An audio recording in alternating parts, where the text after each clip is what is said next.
bueno, el día de hoy es el tema que tenemos programado, buenas prácticas en el manejo de catéter de acceso venoso implantable. Vamos a presentar a nuestra ponente del día de hoy, maestra Lourdes, no sé si esté por aquí. Y si no, vamos a iniciar. Ok, entonces voy a iniciar con la presentación. Pues nuestra ponente del día de hoy es la licenciada Dulce Maciel León Carrera. Ella es licenciada en enfermería, egresada de la Universidad Veracruzana. Tiene un diplomado en oncología pediátrica. También tiene un diplomado en terapia de infusión intravenosa, accesos vasculares y farmacología. Tiene acreditación en el curso de instalación de PIC guiado por ultrasonido y confirmación de punta, avalado por la ENEO y la Universidad Nacional Autónoma de México. Es enfermera operativa en los diversos servicios del Centro Estatal de Cancerología, doctor Miguel Dorantes Mesa, en la ciudad de Jalapa, Veracruz. Enfermera operativa en el servicio de trasplante de médula ósea en el Centro Estatal de Cancerología, doctor Miguel Dorantes Mesa. Ha tenido esta experiencia de participar en 4 trasplantes de cédula progenitora hematopoyéticas. Es socioactiva de la Asociación Mexicana de Terapia de Infusión. También es vocal del Comité de Infecciones Nosocomiales del SECAN. Es coordinadora de la capacitación en inducción al manejo de terapia de infusión a personal de enfermería del Centro Estatal de Cancerología y también ha sido disertante en diversos eventos académicos. Le damos la más cordial bienvenida, maestra Dulce, y voy a dejar de compartir para que pueda usted presentarnos el día de hoy su ponencia. Bienvenida y muchísimas gracias por colaborar con nosotros. Eh, Hola a todos, buena noche. Sí está bien mi audio? sí, se escucha muy bien. Ok. Muchas gracias por la presentación, muchas gracias al comité organizador por la invitación y bueno, con mucho gusto estoy el día de hoy con ustedes, pues para aportar un granito de arena en este tema de los accesos vasculares y pues bueno, voy a compartir mi presentación.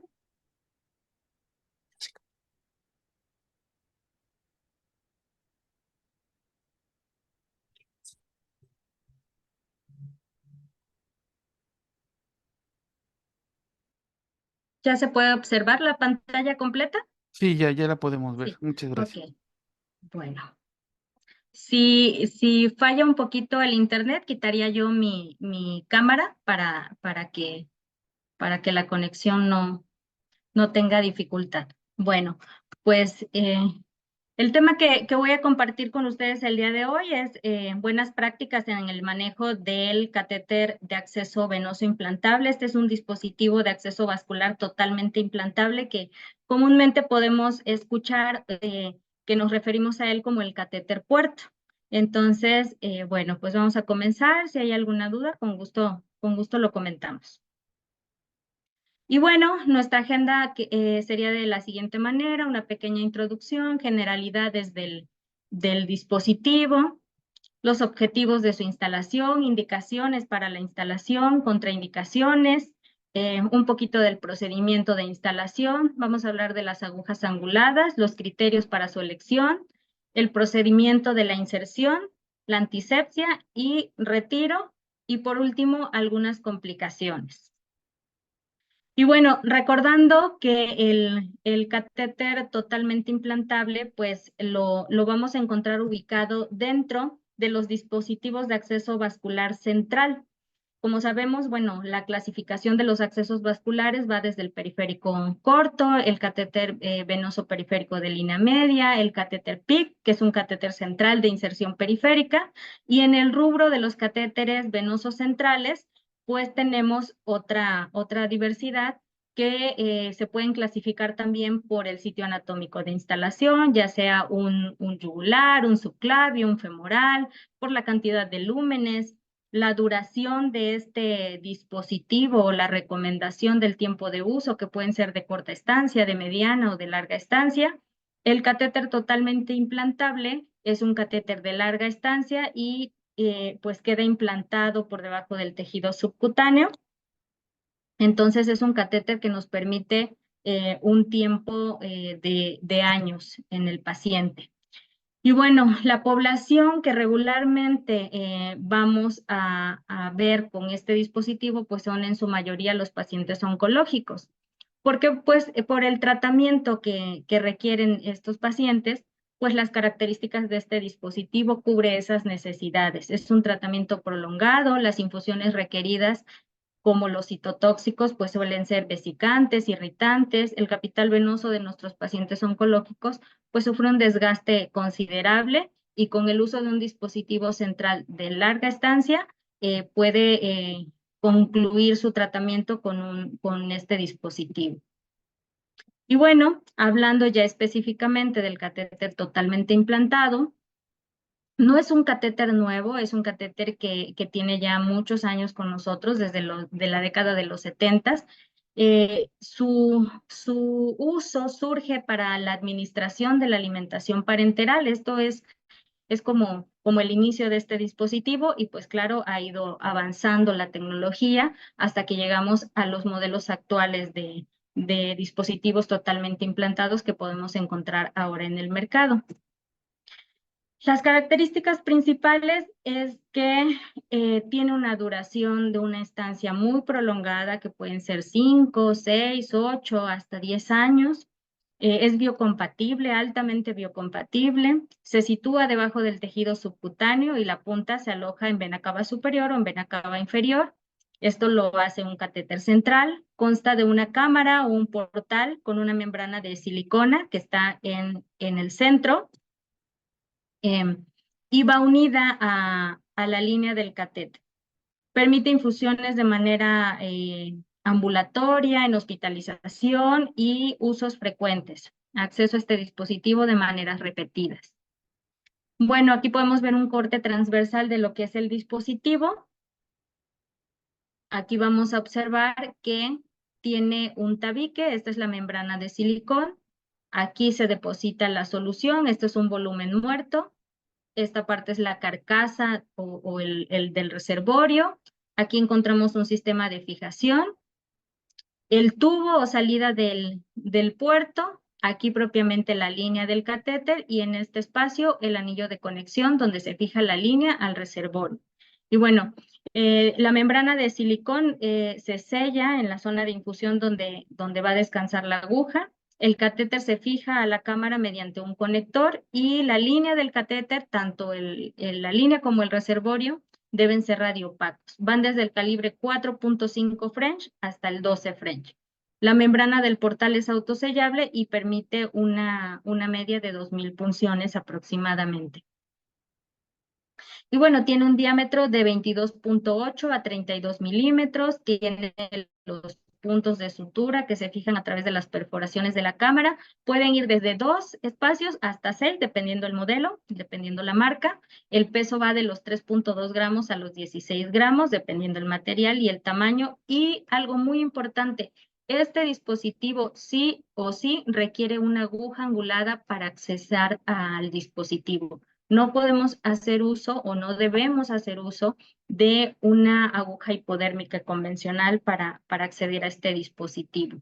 Esa es una de las buenas prácticas que podemos hacer referencia muy puntual para el uso de este catéter. Aquí, bueno, ya tenemos una imagen un poquito más real. Este es un catéter totalmente implantable. Aquí podemos observar la membrana de silicón. Si ven aquí en el corte, se ve el espacio de volumen muerto. Allí es donde va a descansar la punta de nuestra aguja. Estos orificios son por los cuales se va a suturar el dispositivo para fijarlo.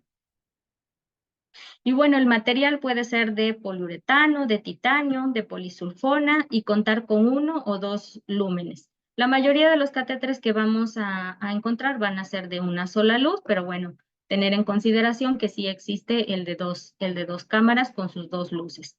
Y podemos observar aquí otro tipo de dispositivo que por la marca pues tiene otra característica, la forma del catéter.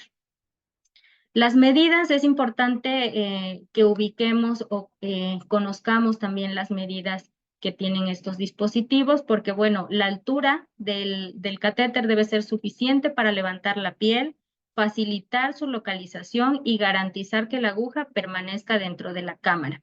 Ahora con estas nuevas marcas, estas nuevas empresas que tienen ahora ya estos dispositivos también, tenemos mucho más variables de tamaños, pero de manera general podríamos clasificarla en 3 tamaños. El más pequeño es el mini, que va a tener una altura aproximada de 8 milímetros y un diámetro de 15 milímetros. El de bajo perfil, que tiene una altura de 10 milímetros con un diámetro de 23, y el estándar, que podríamos decir que es el tamaño más grande de la cámara, tiene una altura de 13 milímetros y un diámetro de 28 milímetros.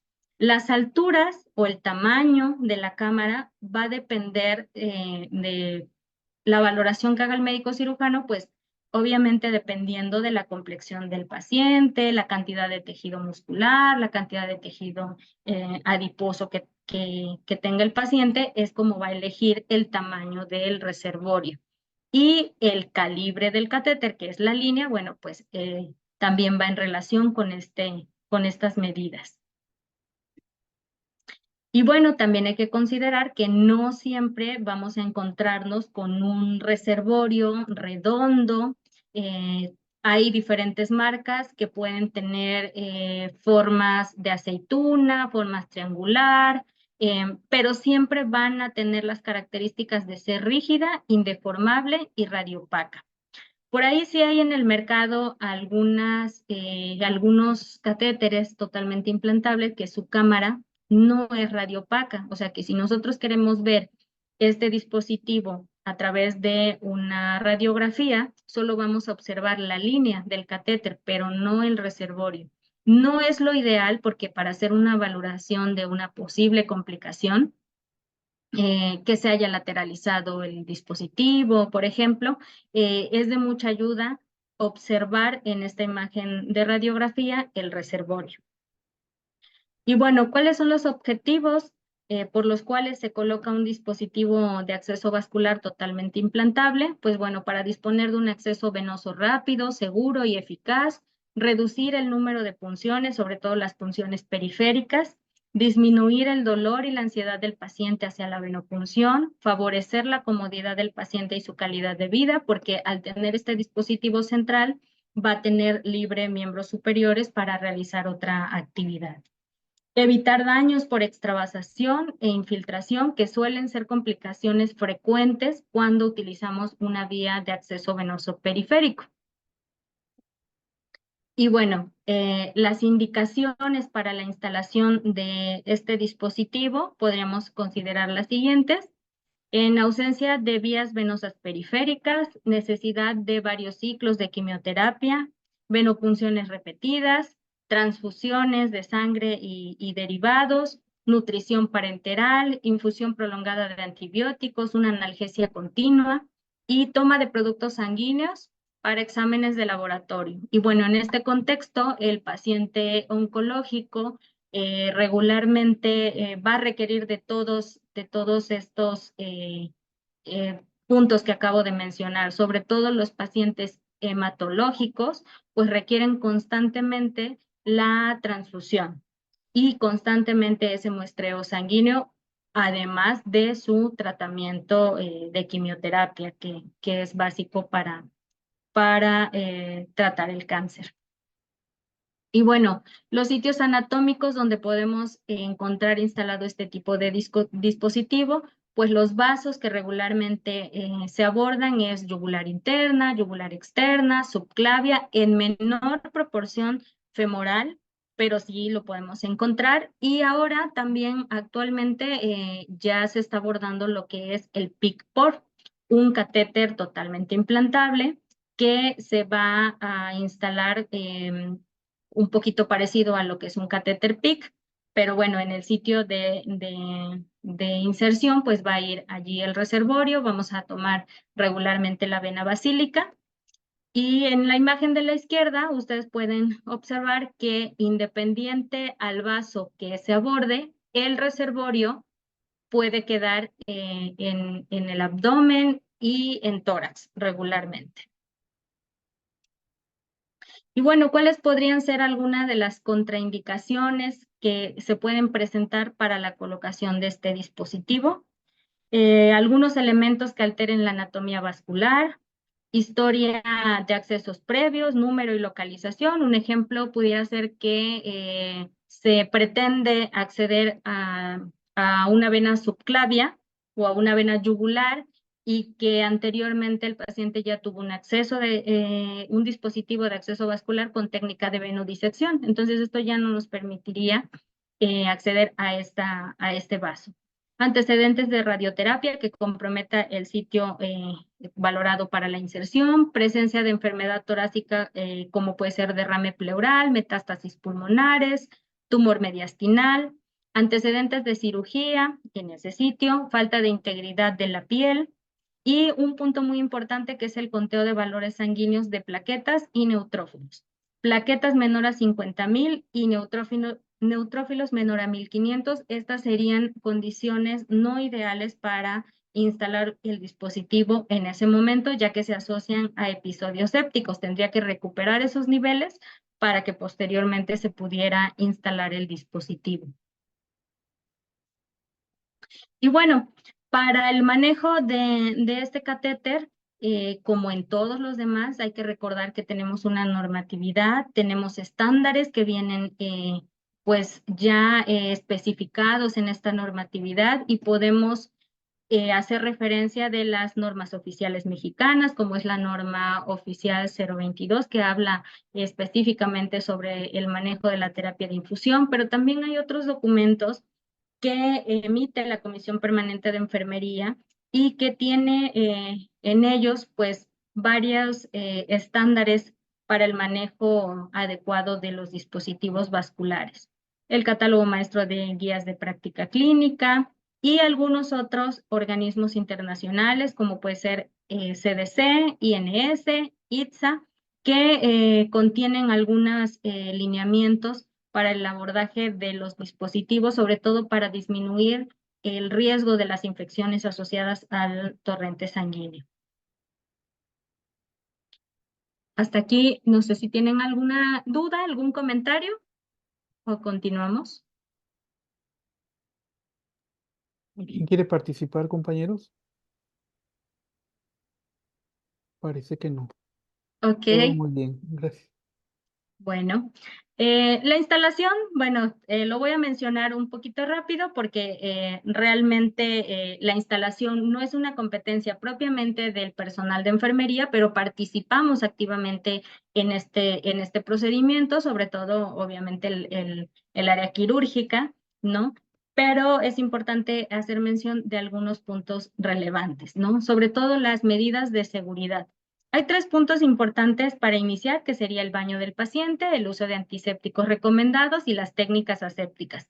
Seguramente podemos pensar que esto todos lo conocemos y todos lo llevamos a cabo, pero bueno, es importante mencionar que si bien el paciente debe tener un baño previo a cualquier intervención quirúrgica, pero vamos a hablar ahorita del catéter totalmente implantable, no garantizamos que el baño que el paciente se realiza sea eficaz. Entonces, nosotros tenemos que verificar que el área que se pretende abordar pues se encuentre en condiciones idóneas, ¿no? Entonces, tenemos que reforzar esa parte de la higiene con el paciente, con el familiar, pero también ya si el paciente ya está para realizar el procedimiento, nosotros podemos hacer un arrastre con agua y jabón en el sitio que se planea abordar para disminuir esta carga de microorganismos que pudiera tener todavía el paciente, ¿no? Entonces, esa limpieza es con agua y jabón.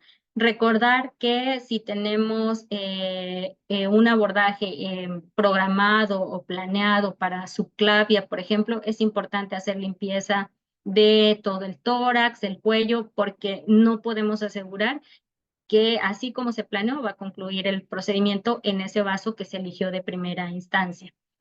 Y bueno, el uso de antisépticos recomendados, aquí también tenemos que ir de la mano con el personal que instala, ya sea el cirujano, el anestesiólogo o el personal que vaya a instalar el dispositivo, regularmente podemos encontrar que algunos tienen cierta preferencia por algunos antisépticos, ¿no? Por ejemplo, el uso de yodopovidona, ¿no? Vamos a poner un ejemplo. Pero hay que recordar que actualmente los antisépticos recomendados son alcohol al 70% en combinación con clorexidina al 2%. Sobre todo también recordar que dentro de las medidas de seguridad, la recomendación para el uso de antisépticos es que sea en combinación, que sea estéril y que sea de un solo uso. Los antisépticos que podemos encontrar a granel se siguen utilizando en algunas instituciones, pero estamos haciendo uso de un antiséptico que podríamos o no asegurar su manejo adecuado. Entonces, bueno, vamos a pegarnos un poquito o recordar estos estándares de seguridad y lo que nos recomiendan sobre los antisépticos es esto que les acabo de mencionar. Y bueno, las técnicas asépticas, pues continuar trabajando en el respetar estas medidas, en llevarlas a cabo en tiempo, en forma, el cuidar esta parte de hacer el uso adecuado. Y bueno, en la antisepsia, pues todos podemos recordar nuestras técnicas del centro a la periferia, de lo limpio a lo sucio, ¿no? En el caso de la clorexidina, hay que hablar un poquito de estas actualizaciones. La técnica que se recomienda es una técnica en red, de arriba hacia abajo, de izquierda a derecha o de un lado hacia otro. Esta técnica en red lo que nos va a permitir es activar la clorexidina y por medio de la fricción es como va a iniciar su efecto. Entonces, pues esta va a ser una medida a implementar en el uso de antisépticos recomendados actualmente. Y bueno, la técnica estéril, debemos cubrir a nuestro paciente con campos. Algunas veces pensamos que la instalación de este dispositivo pues es un procedimiento rápido, es un procedimiento ambulatorio alguna de las ocasiones, aunque se realiza en quirófano, pero el paciente puede ingresar y egresar el mismo día y podemos considerar que no requiere todas las medidas como el resto de las cirugías, pero no es así. Debemos pues hacer el uso de estos campos para cubrir completamente a nuestro paciente y esa sería una de las medidas de seguridad. Y bueno, en esta imagen les tengo un comentario muy específico. La participación de enfermería en la instalación del catéter totalmente implantable pues tiene mucha importancia, mucha relevancia. Si vemos aquí en esta imagen se está haciendo el cebado del reservorio y de la línea, pero si vemos estamos usando una aguja hipodérmica convencional, entonces nuestra medida de seguridad también inicia desde este momento de la instalación. Los kits de instalación traen entre sus elementos una aguja, como las que podemos observar aquí, que es una aguja angulada. Esta es la aguja que debemos utilizar para el cebado del dispositivo y para asegurar, ya terminada la instalación, corroborar que el catéter está funcional, con permeabilidad y retorno. Si no la llegamos a encontrar dentro del kit, se puede incorporar de manera individual en sus empaques individuales como se utiliza cuando se va a acceder posteriormente al dispositivo. Pero es importante que usemos el tipo de aguja que está indicado para este dispositivo para no dañarlo. Y bueno, la técnica de instalación regularmente, sobre todo en los pacientes pediátricos, pues sí conlleva el uso de anestesia. En pacientes adultos pudiera variar un poco, pero también ambos se realizan en quirófano. Pues hay que contemplar que posterior a la instalación, como pueden ver aquí, esta técnica es tunelizada. Aquí se está haciendo el bolsillo para poder colocar el reservorio. Aquí ya está la línea. La línea se instala regularmente como cualquier otro dispositivo, como un catéter temporal. Aquí ya están uniendo la línea del catéter con el reservorio y lo van a introducir. Y terminando el procedimiento, si el catéter no queda en uso, se cubre con una gasa o con un apósito con un cojín absorbente y queda de esta manera. Obviamente, antes de la colocación de este apósito, debemos realizar antisepsia, porque si ya realizamos antisepsia al inicio, recordemos que pues ya hubo sangre y pues toda esta materia orgánica pues debe retirarse para poder colocar el apósito. Y bueno, pues nos queda más o menos de esta manera. Aquí ya está un reservorio colocado, ya el proceso de cicatrización ya se observa aquí y podemos ver la línea que este está insertado en un vaso yugular y el reservorio pues está en el tórax. Y bueno, ahora les voy a platicar un poquito sobre las agujas anguladas, que son estas agujas especiales que se deben utilizar para poder acceder. Se llaman agujas anguladas o no carotantes, están diseñadas para acceder al catéter sin dañar el tabique de silicona. Si no usamos este tipo de agujas, podemos causar daño del reservorio, incluso la pérdida del dispositivo por fuga y se tendría que retirar, ¿no? Existen diferentes tamaños, calibres y longitudes de acuerdo al perfil del reservorio, al tejido subcutáneo de nuestro paciente y la elección también debería considerarse qué es lo que vamos a infundir, qué viscosidad tienen nuestras soluciones o medicamentos que vamos a infundir. Y bueno, también podemos hacer la referencia de dos agujas diferentes, la tipo Huber y la tipo Gripper. La tipo Huber, pues es la que utilizaríamos en el procedimiento de la instalación, como les comenté, para el cebado de la línea y también para verificar la permeabilidad y el retorno al finalizar la instalación. Y las agujas tipo Gripper es con las que vamos a acceder posteriormente, porque tiene en su estructura un estabilizador, que es esta parte amarilla, tiene una extensión donde vamos a poder conectar nuestros equipos y tiene un obturador para poder abrir y cerrar la línea. Esa sería la diferencia entre estas dos agujas. Y bueno, ¿cómo vamos a hacer la elección? ¿En qué nos vamos a basar para elegir nuestra aguja? Bueno, valorar qué requiere nuestro paciente para las infusiones, si es para un mantenimiento, ya sea heparinización o salinización, que es el sellado del catéter, si vamos a tomar una muestra de sangre, si vamos a administrar medicamentos, componentes sanguíneos, nutrición parenteral, aplicación de citotóxicos, entre otros. Entonces, muchas de las ocasiones el paciente ya requiere con urgencia el uso del dispositivo y en cuanto termina la instalación, se coloca la aguja. Entonces es importante que nosotros tomemos en cuenta que dependiendo la terapia de infusión que esté indicada, es como podemos hacer la elección de estas agujas. Valorando, obviamente, la complexión de nuestro paciente, el tejido muscular, el tejido adiposo, qué ubicación tiene el reservorio, si está en un sitio de fácil acceso, si está tal vez un poco más hacia la axila y se complica la fijación. Y características palpables, si lo podemos palpar fácilmente o está muy profundo y tenemos que hacer un poquito más de maniobras para poder localizarlo y fijarlo.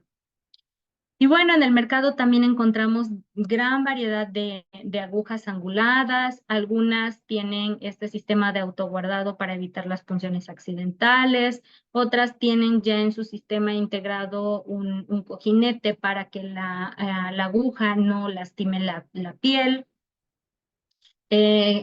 Otras tienen en su línea pues una entrada en Y para otros equipos y demás. Entonces podemos encontrar gran variedad de agujas. Y otra vez recordando este punto importante de no utilizar agujas hipodérmicas estándar. Y bueno, ya hablando del procedimiento de inserción como tal, pues los puntos importantes a recordar como medidas de seguridad es que esta inserción de aguja tiene una técnica específica. La técnica para punción del reservorio se realizará siempre bajo condiciones estériles debido al riesgo de infección de un catéter central.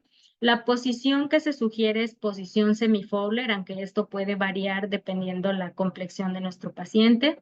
Realizar la punción siempre en un ángulo de 90 grados en relación o en referencia a cómo está ubicado el reservorio. Realizar la correcta fijación con técnica en C, que es con mi dedo índice y mi dedo pulgar, para que no tenga algún movimiento y cuando yo puncione no tenga el riesgo de que quede la aguja fuera del reservorio. Entonces aquí podemos ver una imagen, cómo está sujetando la aguja. Y bueno, aquí tenemos un ejemplo de un paciente con un reservorio. Si ven aquí, está en el tórax, pero está un poquito más hacia la axila. Es un catéter grande de un reservorio grande. Quisiéramos que todos pudieran estar así de visibles. Pero bueno, algunas veces nos encontramos con otras condiciones, ¿no? Pacientes que tienen el reservorio, pero la incisión por la cual se colocó el reservorio es muy grande. Aquí fue por técnica de venodisección. Entonces esto nos compromete un poquito el accesar, porque vamos a colocar nuestra aguja, pero nuestro apósito pues se complica un poquito por la incisión quirúrgica. En la segunda imagen tenemos el reservorio debajo de esta lesión en la piel, entonces aunque nuestro reservorio esté bien, si la piel que está sobre el reservorio no está íntegra, está comprometida por alguna situación, pues no tenemos la seguridad de poder accesar a él. Aquí tenemos otros ejemplos donde tenemos dehiscencia de la herida quirúrgica. Si ven en la primera imagen, esta parte blanca es la línea del catéter que ya se observa. En estos casos es indicación de retiro del dispositivo por la exposición. Y pues bueno, aquí en la segunda imagen tenemos otro reservorio de un tamaño muy visible, pero igualmente está comprometida la herida quirúrgica. Y bueno, para acceder al dispositivo, una vez que ya pasó esta etapa de la instalación, ya cicatrizó adecuadamente y vamos a acceder a él, siempre recordar este punto de la limpieza con agua y jabón previo al uso de los antisépticos. Porque no tendríamos que encontrarnos estas situaciones donde yo aplico mi antiséptico y queda mi aplicador de esta manera. Entonces, mi piel, o bueno, la piel de mi paciente todavía tiene considerable restos por ahí pues, aunque hayan realizado el baño, en lo que el paciente llega a la unidad donde se le va a atender, el polvo y demás. Por eso es importante que realicemos el lavado previo con agua y jabón. Y bueno, el material que vamos a utilizar puede variar de acuerdo del protocolo que esté vigente en la institución, pero bueno, de manera general podemos mencionar que hay que hacer uso de cubrebocas tanto para el paciente como quien instala la aguja, gorro, guantes, bata de manga larga, equipo de curación con gases estéril o algún otro aditamento que se pueda utilizar dentro de nuestra institución. La cuestión es mantener un espacio donde podamos colocar todo nuestro material y que éste se mantenga estéril. Jeringas, antisépticos, campo estéril, la aguja angulada, conector libre de aguja, nuestro set de infusión, apósito transparente y solución cloruro de sodio. Y bueno, recordar el lavado de manos para todo procedimiento o abordaje. Trasladar el material y equipo a la unidad donde se va a colocar. De preferencia, hacer uso de estos dispositivos en un espacio donde no haya circulación de personas en ese momento, que sea un espacio cerrado, que pueda estar delimitado, que no haya corrientes de aire. Colocar el cubrebocas al personal que va a instalar y al paciente, informarle sobre la técnica, el procedimiento que se va a realizar, colocar al paciente en la posición adecuada, que la sugerida es semi-Fowler, palpar el reservorio nuevamente, identificarlo y memorizar o tratar de memorizar la ubicación, realizar nuevamente el lavado de manos y bueno, vamos a abrir ya nuestros campos estériles con todo el material y nos vamos a calzar solo un par de guantes. Realizamos el cebado de nuestra aguja angulada y posterior a esto vamos a realizar la antisepsia del sitio a puncionar. Retiramos estos guantes y realizamos higiene de manos con una solución alcoholada. Colocamos el segundo par de guantes y vamos a delimitar nuestra área con un campo hendido. Aquí, si pueden ver, ya está cebada la aguja y aquí la tomamos del estabilizador o esta parte amarilla para hacer la punción. Localizar el portal por palpación, fijar en técnica en C y vamos a realizar la punción y vamos a percibir que la aguja atraviesa el plano muscular y que atraviesa el material de silicón. Si nosotros sentimos que al introducir la aguja hay mucha resistencia y demás, probablemente no tengamos la aguja dentro del reservorio. Una vez que puncionamos, ¿cómo podría yo asegurar o descartar si estoy o no en el reservorio? Bueno, vamos a aspirar. Vamos a aspirar para intentar retirar retorno venoso de 3 a 5 mililitros, que debería fluir de manera regular. Si no vemos el retorno, tendríamos que palpar un poquito para valorar si de verdad estamos en el reservorio o estamos fuera de él. También podemos infundir solución y valorar si la permeabilidad es adecuada y que el paciente no refiera molestia, dolor, ardor, que notemos edema en el sitio. Si notamos estas características, entonces estamos fuera del reservorio. Lo que tendríamos que hacer es retirar la aguja y valorar si se puede realizar una segunda punción en ese momento. Pero si nos dio retorno, vamos a desechar de 3 a 5 mililitros. Posteriormente hacemos un lavado con 10 mililitros de solución cloruro de sodio. Y posterior a esto, vamos a conectar nuestros equipos. Como insertemos la aguja, esa es la posición en la que va a quedar. No debemos rotarla o girarla una vez que está instalado, porque lo que podemos provocar es que dañemos la membrana de silicón y que presente fuga ese catéter y deba ser retirado. Una vez que colocamos nuestra solución que vamos a infundir, vamos a colocar una gasa, como se ve aquí en la imagen, por debajo del estabilizador, sobre todo para darle la altura adecuada a la aguja y una estabilización y proteger la piel por el daño que pudiera causar este material porque es un plástico. Colocamos un apósito, membretamos nuestra aguja, nuestros equipos, retiramos nuestro material, realizamos lavado de manos y las anotaciones. Aquí es importante que les haga el comentario que no está indicado exclusivamente el uso de apósito con clorexidina para la estabilización de la aguja, pero si lo usamos tampoco está contraindicado, no es ningún problema. Lo importante a mencionar para la estabilización, la fijación, es que debemos dejar visible el sitio de punción. Yo debo estar viendo el sitio donde está la aguja para poder ir valorando continuamente y poder detectar alguna complicación de manera temprana y poder abordarla. Alguna complicación pues puede ser la infiltración, sangrado, hematoma, eritema, por ejemplo. Y bueno, ya una vez que tenemos nuestra aguja instalada, ¿en qué momento yo voy a realizar antisepsia de este dispositivo o de esta fijación de la aguja? Pues bueno, a las 24 horas de haber sido instalado, porque tenemos ahí ya sea la gasa o el apósito con cojín absorbente, y finalmente tenemos ahí salida de material hemático o serohemático, entonces debemos hacer la antisepsia a las 24 horas de instalar.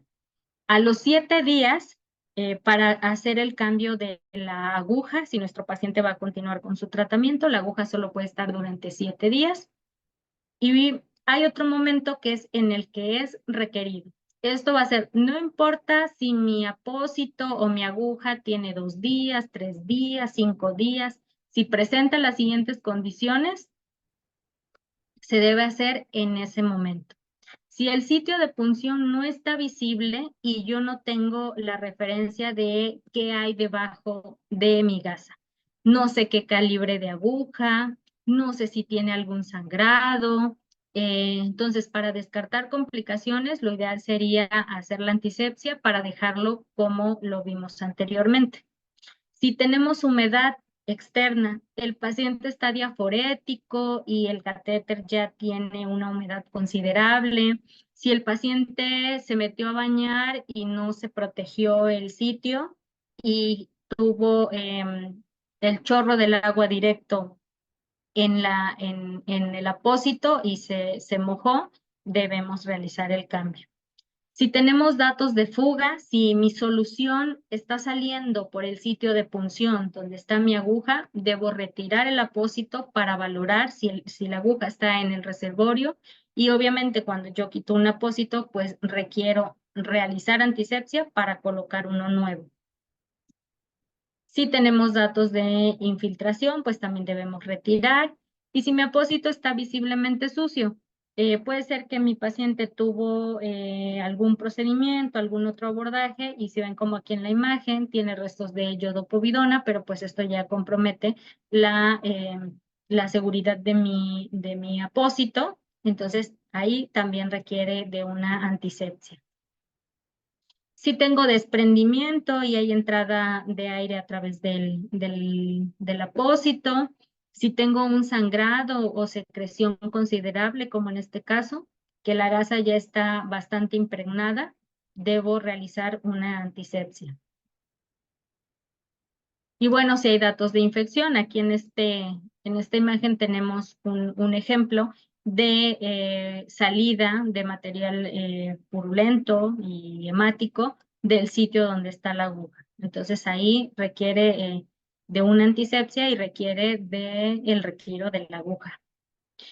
Y bueno, si tenemos datos de oclusión, debemos abordar desde la línea del catéter, retirar nuestros equipos y probablemente también retirar nuestro apósito. Las funciones del apósito pues son de protección del punto de inserción, la sujeción y estabilización de la aguja angulada, visualización del punto de inserción, por lo que les comentaba, poder hacer una vigilancia activa en todo momento. No, las recomendaciones para colocar los apósitos en cualquiera de los dispositivos vasculares, y pues en este no es la excepción, sería no aplicar tensión en la colocación para evitar lesiones, irritaciones de la piel producidas por esta misma tensión. Colocar de forma aséptica, evitando tocar el adhesivo con los guantes mientras mantenemos la lámina estirada mediante el marco de aplicación. En el caso de este tipo de apósitos, porque podemos tener un apósito que no tenga este marco y es un apósito simple, allí se complica un poquito más, pero bueno, el punto es realizarlo con una técnica lo más aséptica posible. Y bueno, para el retiro de la aguja, vamos a requerir de cubrebocas, gorro, guantes estériles, bata de manga larga, equipo de curación con gasas, campos estériles, jeringas de 10 mililitros. En el caso del antiséptico solo vamos a utilizar alcohol, un apósito transparente, solución cloruro de sodio y heparina si nuestro protocolo aún marca la heparinización, porque el sellado de la línea puede ser con heparina o puede ser únicamente con solución cloruro de sodio al 0.9%. Y bueno, recordamos que iniciamos con el lavado de manos, nuestro material y equipo a la unidad del paciente, colocamos nuevamente cubrebocas, vamos a informarle al paciente, darle posición, realizar nuestro lavado de manos y posterior a esto vamos a abrir nuestros campos estériles y colocar el material. Vamos a calzarnos un par de guantes y cargamos una jeringa de 10 mililitros con 10 mililitros de solución cloruro de sodio. Es importante que solo hagamos uso de jeringas de 10 mililitros. Si nosotros utilizamos agujas de menor calibre, como 5, 3, 1 mililitro, podemos dañar el catéter, podemos causar una desconexión de la línea con el reservorio por la presión que se ejerce. Vamos a desinfectar, bueno, sí, vamos a heparinizar. La dilución de heparina que está recomendada es 4 mililitros de solución fisiológica más 1 mililitro de heparina cuando la presentación es de 1000 unidades por mililitro. O sea, solo vamos a tomar esas 1000 unidades. Vamos a desinfectar la conexión de la extensión de la aguja con mi conector libre de aguja o mi extensión del banco de llaves con 2 tiempos de alcohol isopropílico. Posterior a estos tiempos de desinfección, voy a desconectar la línea. Como vemos aquí en la imagen, vamos a colocar la jeringa y vamos a realizar un lavado. Hay que recordar que en este momento mi catéter está en uso. Tenía infundiendo alguna solución. Entonces, lo que yo voy a hacer es un lavado para verificar la permeabilidad. También voy a valorar el retorno. Voy a aspirar ligeramente. No necesito desechar ninguna cantidad de sangre, solo observar que sí está presente el retorno. Lavamos con los 10 mililitros de solución de cloruro de sodio y posteriormente vamos a infundir nuestro sello, ya sea de solución o de heparina. Posterior a esto, retiramos el apósito y retiramos la aguja, como vemos aquí en la segunda imagen, y posteriormente colocamos una gasa cubriendo ese sitio de punción donde retiramos la aguja. Vamos a colocar un apósito, retirar los guantes, lavado de manos y realizar nuestras anotaciones correspondientes. En estas anotaciones, pues vamos a registrar las condiciones en las que yo dejo ese dispositivo, cómo está su permeabilidad, cómo está su retorno venoso, si la infusión se pudo realizar sin problema, si presentó sangrado al retirar la aguja, entre otros.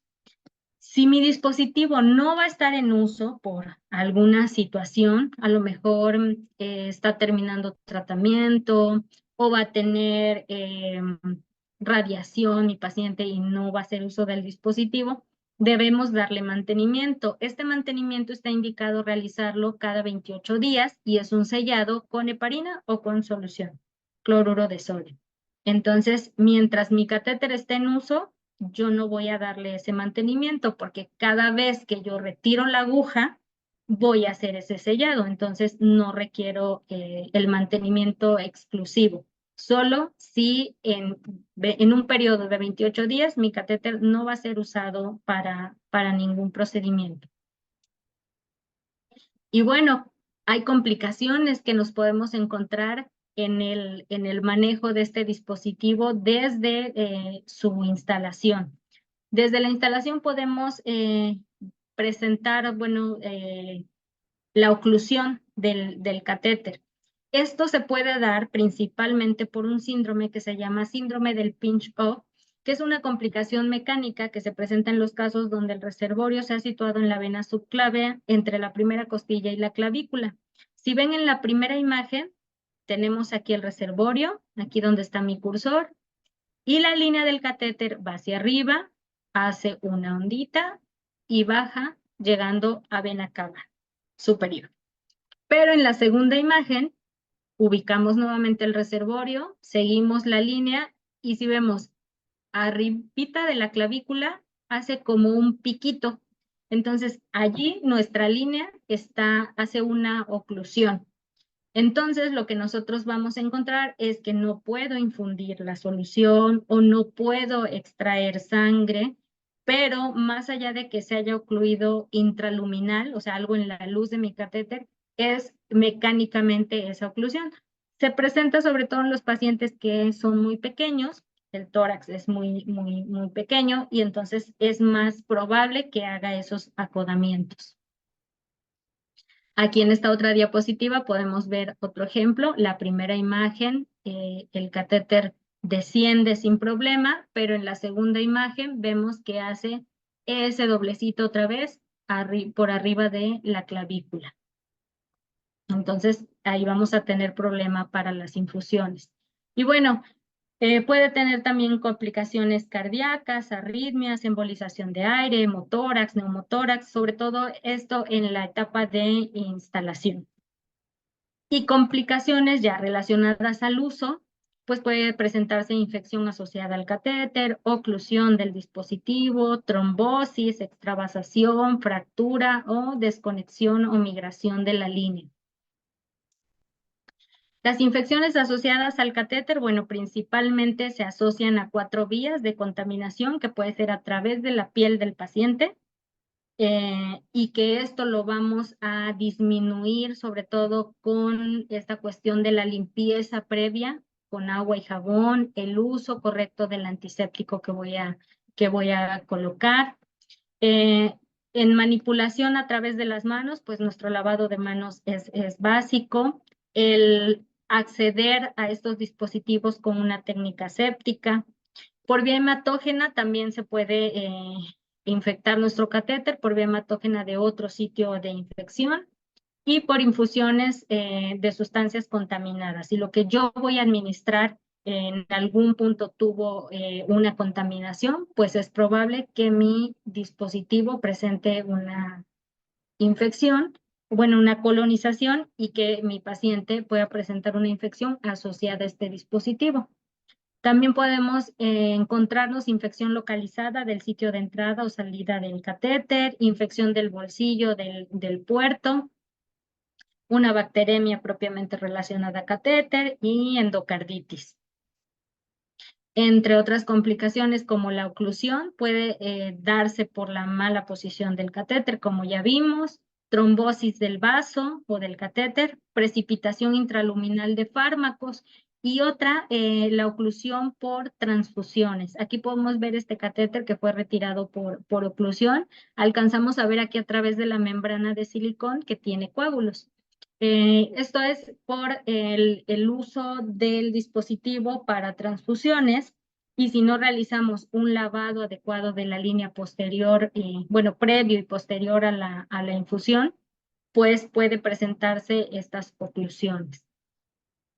La mala posición del dispositivo, no necesariamente en su instalación. Si notamos aquí en esta imagen de esta diapositiva, no logramos ver el reservorio. Es un reservorio que no es radiopaco, pero podemos ver la línea. La línea inicia en este sitio, pero va hacia la axila y allí es donde hace un doblez. Después sube para llegar a vena cava superior, pero este acodamiento en este nivel también nos da problemas de permeabilidad y retorno.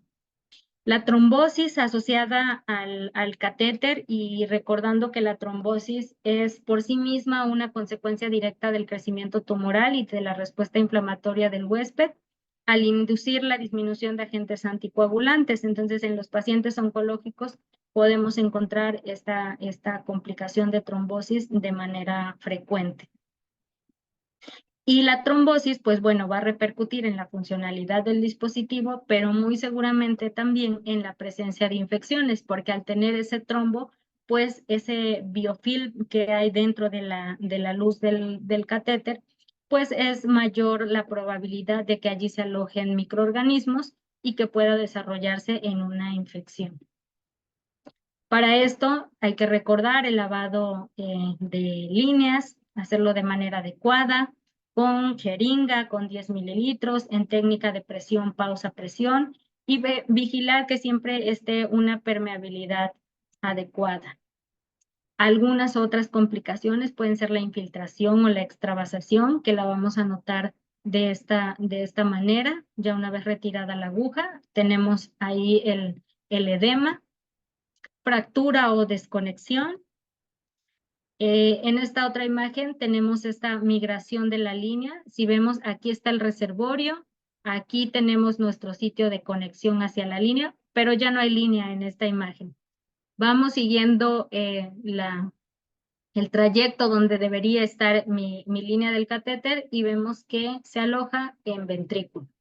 Entonces hubo una desconexión de ese dispositivo y regularmente se asocia al uso de presiones mayores para el lavado de la línea.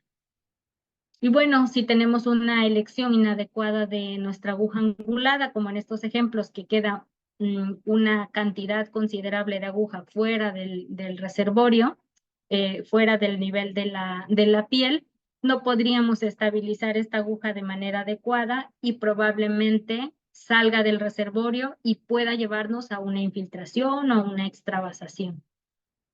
Algunas otras complicaciones que no se asocian directamente con el funcionamiento del dispositivo, pero que sí las podemos encontrar frecuentes, sobre todo en pacientes oncológicos, es sangrado en el sitio de punción. Esto si nuestro paciente cursa con un periodo de plaquetopenia. Si vemos en la primera imagen, pues tenemos por allí alguna lesión en la piel. Puede ser reacción al adhesivo del apósito protector, por diaforesis. Hay ambientes muy calurosos donde no hay clima y el paciente está diaforético constantemente, más en estas temporadas se asocia a estas complicaciones, ¿no? En esta segunda imagen, si vemos, se asocia a la calidad de los insumos.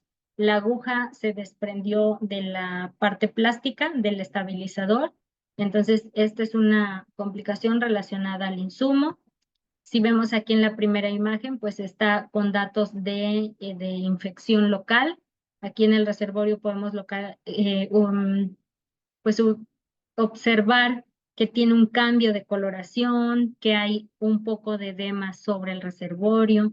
En la segunda imagen, lesión en la piel por los adhesivos. En este ejemplo, no era exclusivo con el apósito y con el dispositivo vascular, sino en general con los adhesivos de uso médico, pero finalmente es una complicación que no nos permite acceder al dispositivo de una manera segura, porque no tenemos cómo estabilizar la aguja angulada. Los procesos de cicatrización que se ven comprometidos, que no afronta la herida quirúrgica, que presenta dehiscencia, por ejemplo, en estos casos, también es otra de las complicaciones. Y bueno, aquí tenemos una complicación que no es tan frecuente, pero que sí la llegamos a encontrar, la exposición del reservorio. Esto puede ser por algunas circunstancias, el paciente tal vez baja mucho de peso o tiene dañada la piel en ese sitio por radiación, etcétera, o el material del catéter no es totalmente biocompatible con su organismo y lo rechaza. Y en esta segunda imagen vemos un catéter que fue retirado. Aquí logramos observar las funciones que se realizaron y vemos que pues algunas sí fueron fuera del reservorio porque tiene las marcas en la parte metálica del reservorio y no en el silicón completamente, ¿no? Bueno, creo que con estas complicaciones terminamos. Aquí nada más una última imagen en cuanto al insumo. Este es otro tipo de aguja y aquí podemos notar cómo la punta tiene un pequeño doblez, entonces no es seguro de utilizar de esta manera. Y bueno, concluimos en esta parte. No sé si